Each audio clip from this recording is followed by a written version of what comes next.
Welcome back, YouTube. I am Evil Squeegee. This is DMPC, the show where I am both the DM and the PC. Today we're playing more Dungeon World.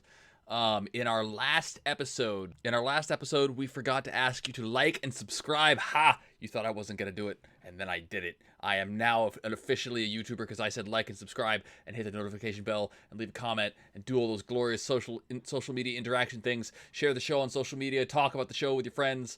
Tell your grandmother. Your grandmother would love the show. I'm certain of it. Last episode, we stormed the mayor's house and killed some cultists and captured the mayor, and we left off questioning what we were going to do about the mayor. Now, there's a lot of information I don't have, so we're going to open up this episode with a lot of consulting the Oracle for information, and we're going to make a plan about what to do with this mayor now that we've got him captured. Oh yeah, we also learned that there is going to be a shipment of cultists incoming, which I can't allow to reach the town, that they're going to be masquerading as merchants. Why was that word so difficult for my brain to catch?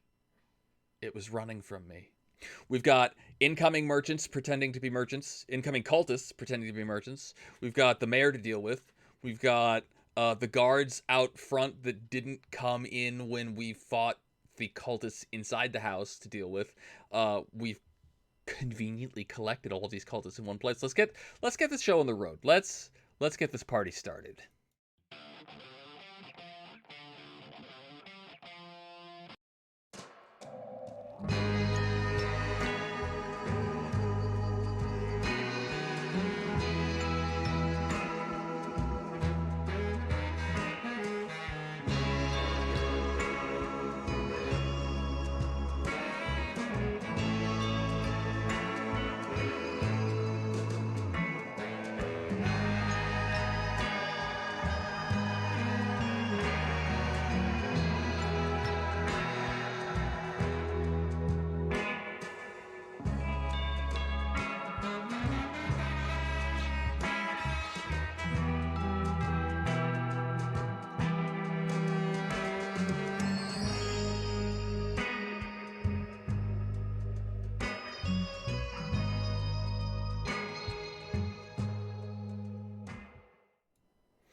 We have the mayor in front of us. We have a couple of questions. Like, if the mayor is not well liked by the people, then exposing his membership in the cult would be an excuse for the people to be rid of him, and we could let the people deal with him because it's their town. So, is the mayor well liked by the people?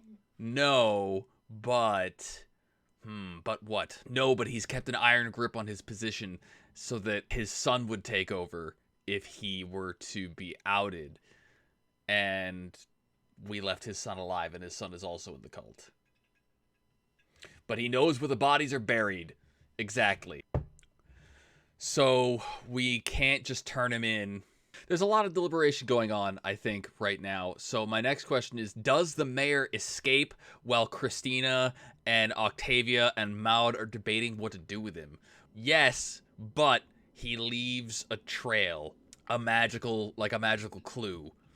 So Christina, let's set the scene here. It's thundering and lightning outside. We're on the second floor at the top of the flight of the stairs with a right turn into the bedroom with a corpse on the ground.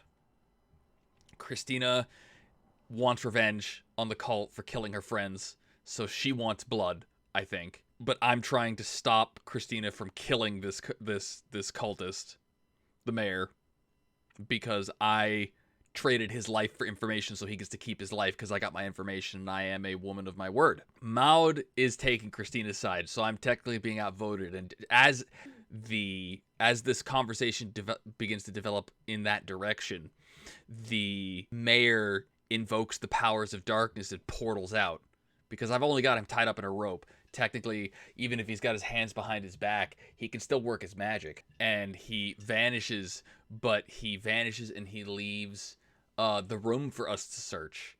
So we scramble to try and stop him from casting his spell, but it's too late and he gets away. Now what?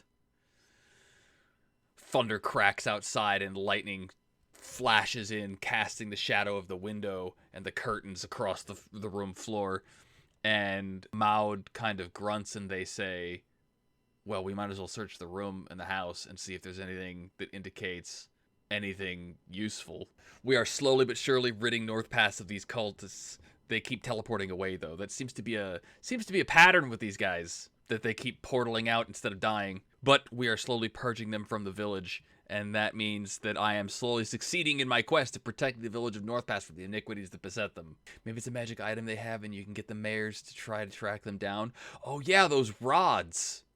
They carry those fancy rods that we established in the first episode. And maybe he leaves his rod behind, and his rod is attuned to him. I like that idea. So we find his cultist rod, and we still have to deal with the rest of the cultists. You know what? I'm just going to hand wave the rest of the cultists here, and say that Christina and Maud are successful in dealing with them. This is not a check to be should they succeed, but a check to see how rough do they have it. I'm going to have Christina do her thing. Christina, being an NPC, is not subject to unnatural dice because the unnatural dice are focused on me because I'm the PC. They have a decent enough time taking down the rest of these cultists. And that leaves us to retreat back to the boiling chair, back to our table in the corner.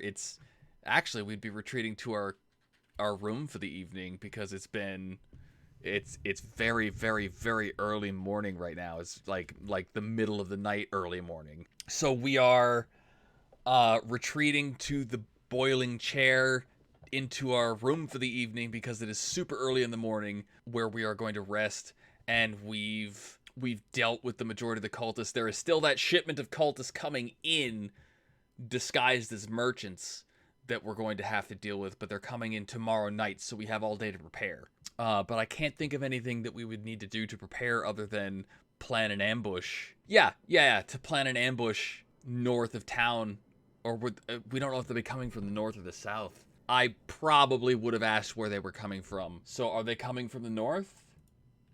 Yes, but there's going to be a lot of them. Oh, okay. So there's going to be a lot of them. They're coming from the north. That's good. There's mountainous terrain. Maybe we could set an ambush with an avalanche and just kill them off that way. Yeah, that's what we're going to do. We are going to move to the next night and set an ambush lying in wait for this caravan. It's going to be multiple wagons worth of cultists. And we have just the three of us, Maud, Christina, and me.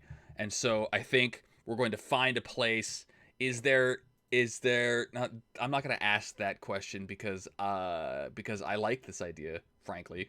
We're going to find a place where the road kind of weaves along, and there's a cliffside on one side of the road, and we're going to spend our time cutting down trees and rolling boulders and getting things set up to drop down on top of these cultists, so that they get knocked from the road, so that there's let's go to the map screen so I can set up what I'm envisioning here. So I'm envisioning something akin to a cliffside with the road and a cliffside, right?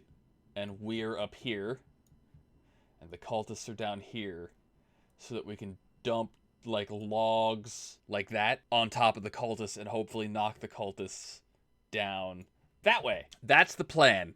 I don't think there needs to be any dice rolls to set the plan up, but to execute the plan, we're definitely going to need some dice rolling because this is an RPG, and that's just how things work. So the first thing we're going to want to do is we're going to want to hide from the scouts that the cultists are bound to have set up ahead of them, or deal with them, or catch them. Either way, we are being sneaky. This is based on dexterity. Unnatural dice. A natural roll from Gremory. Dexterity is... What is my dexterity? My dexterity should be +0, I think. Let me double check that. Dexterity +0. Okay, so 2d6 +0 is a 7. It's going to cost me something. It's going to cost me a piece of adventuring gear. What do you call those things that like a sniper puts on so that like they look like they're part of the terrain? A ghillie suit. We're going to burn a point of adventuring gear. Thank you. I knew Arendus would be the one to know that. I'm gonna burn a point of adventuring gear for a ghillie suit so that so that we can handle the scouts and just pop out of nowhere and kill a scout and then pop back down, so that they have no warning of the ambush.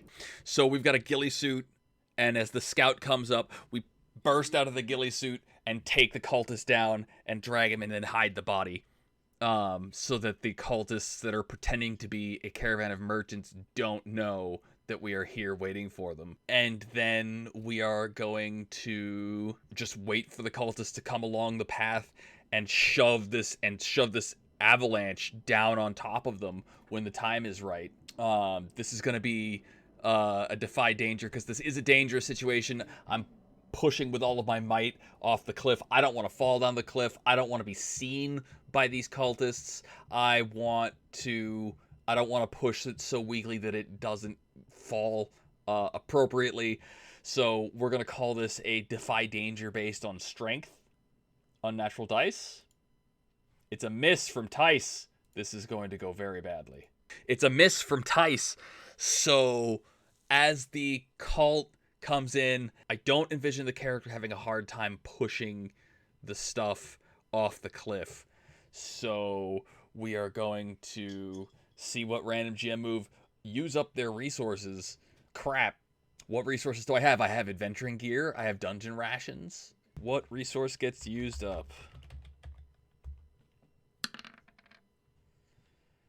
That's going to be adventuring gear, dungeon rations, or oh, we're going to use up the last of our rope in setting this up.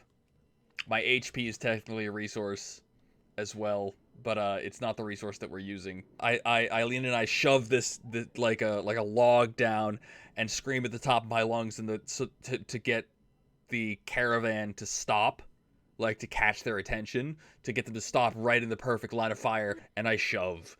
And the avalanche starts, but the rope that I am using to tie myself to a local tree, it snaps, and I tumble over the cliffside with the avalanche. So I'm going to take damage first off. I'm going to take 1d10 damage ignoring my armor.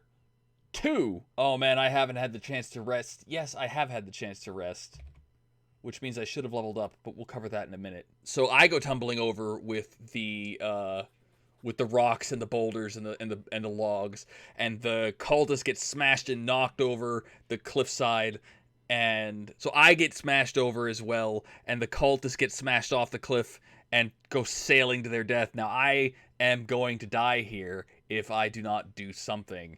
So I'm going to say that I'm falling down next to the cliff. Is there a root or a branch that I can catch to break my fall on the cliffside? This is going to be based on strength, so +1. No, +2. Unnatural dice. It's a miss from Tice. Nope. There's not, but there are rivers here. So do I go tumbling into a river? No, I do not go tumbling into a river. Do I, what is it that doesn't kill me here? Because this could be the end of the campaign. Rip. I'm thinking, do I land on top of one of the cultist caravans? Yes, but it's a spicy landing. How much damage do I take? I take another 3 damage from the fall, leaving me at 18 HP. So that was a very good suggestion, Tice. Do I land on the cultists? And I do, and I come crashing down, and I land on top of a pile of bodies and horses, and I am severely injured in the fall, but I survive where they did not. And I push myself to my feet, and my arm is broken, and I stop and I look up, and as I look up, have I triggered a larger avalanche? No, but I'm going to go with Tice's suggestion here. No, but there was stuff for a ritual in the caravan that is mixing poorly and is going to explode, and the caravan is going to blow up right underneath me unless I can scramble out in time. Do I scramble out in time based on dexterity? A disadvantage from Dio This is the price I am paying. That I used up all the good unnatural dice, all of them, on that fight with those siren singing songbirds. So this is based on dexterity. I get +1. Okay, so it's either an 8. It's either an 8. It's either an 8 or an 8. Whew. So I get out, but my pack gets caught, and so I lose my adventuring gear, my dungeon rations, and my healing potions. My shield is strapped to my arm. My sword is strapped at my hip. My backpack gets caught on something as I'm trying to run and escape from the caravan. And the caravan blows up behind me. The explosion goes sky high as I'm diving for cover, and I hit the ground. And the heat and the heat and the kinetic energy from the explosion sends me hurtling through the air, and I hit the ground and I land on my shield on my broken arm. Oh, that's not good. Ow. Oh, that has to hurt. Oh, that has to hurt. But we have successfully stopped the cultists from receiving their reinforcements. We have successfully stopped the cultists from receiving their reinforcements. That's it. That's the quest. We dealt with all the cultists in town. We dealt with the cultists that were coming into town. The only cultists that survived are the ones that are in the base in Death's Long Mountains. And all that's left to do now is hunt down the cult elsewhere. Wow. The mayor is still alive. The mayor's son is still alive. The mayor, we've determined, is not the head of the cult. He's just the local head of the cult. So I'm going to retreat with my broken arm to the boiling chair and lick my wounds. And that is where we're going to call that episode right there. If you're watching live on twitch.tv/EvilSqueegee, stick around for a little bit. I'll be right back.